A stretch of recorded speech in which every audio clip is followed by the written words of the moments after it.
Turkestan Islamic Party, a secretive force that some thought was virtually non-existent, now rising to prominence as part of the rebel coalition that toppled Assad in Syria.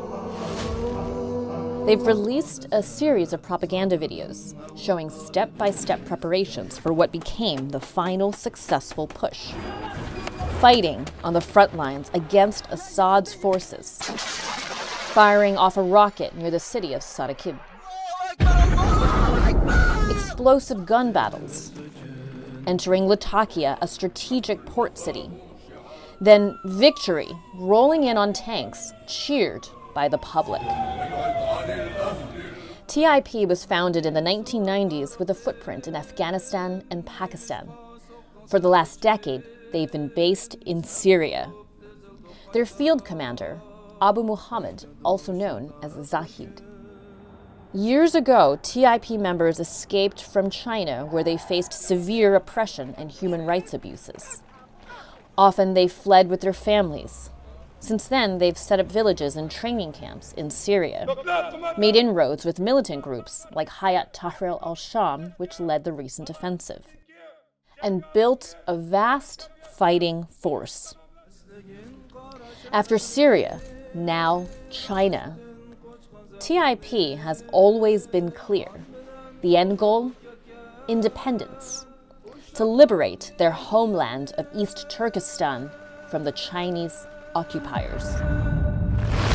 TIP fighters are mostly Uyghur Muslims. Uyghurs as a whole have faced decades of persecution under the Chinese Communist Party.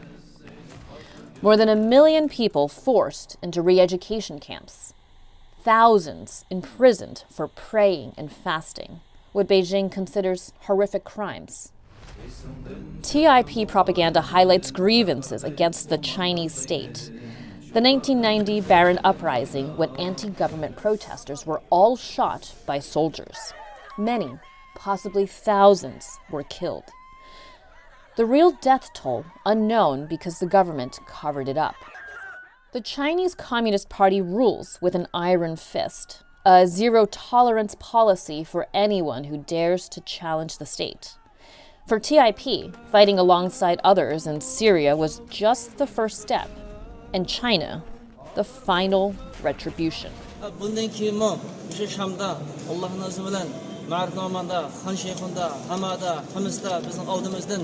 Şerik Beşer'nin yallalmaları kanda kaçkan bolsa Allah'ın izni bilen, Allah'ın kudreti bilen, Allah subhanahu wa ta'ala cebareti bilen biiznillah bizning Ürümçide, Aksu'da, Kaşgar'da aldığımızda Xitoy kafirler için Kaşgar'da o'xshab qochadi biiznillah azza wa jalla. Can TIP take the fight to China? Home to the world's largest military with 2 million active troops. It's easier said than done. Still, TIP could target Chinese projects or embassies abroad. China is very likely to push for the extradition of TIP members. This will be a sticking point for the new Syrian government in building relations with Beijing. A founding principle of HTS was to protect foreign fighters that joined the insurgency. In exchange, they had to promise not to use Syria as a launch pad for attacks elsewhere. It's unclear how strong TIP really is in terms of numbers and firepower. What happens next remains to be seen. Either way, TIP is no longer in the shadows.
Russian oil tankers were heavily damaged by a storm on Sunday. The tanker that was carrying thousands of tons of oil products spilled into half, spilling oil into the Kerch Strait. Another tanker was also in distress after sustaining damage. Russian investigators opened 2 criminal cases after a person died on one of the ships. The tankers were wrecked in the Black Sea. Both the tankers were damaged in the Kerch Strait between Crimea and southern Russia's Krasnodar region. Russian state media said the Volgoneft 212 tanker with 15 people on board split in half with its bow sinking. The Russian-flagged vessel was built in 1969. The second Russian-flagged ship, Volgoneft 239, also sustained damage. It had a crew of 14 people and was built in 1973. Both tankers have a loading capacity of 4,200 tons oil products.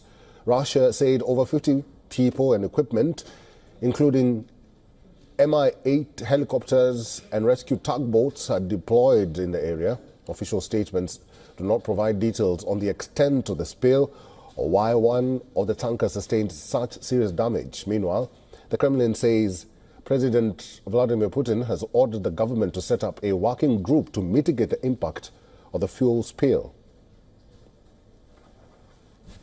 Moving on, a 26-year-old Indian origin former OpenAI employee Suchir Balaji has reportedly died by suicide in San Francisco. Local media, citing police and chief medical examiner, reported that he was found dead in his apartment on November 26th.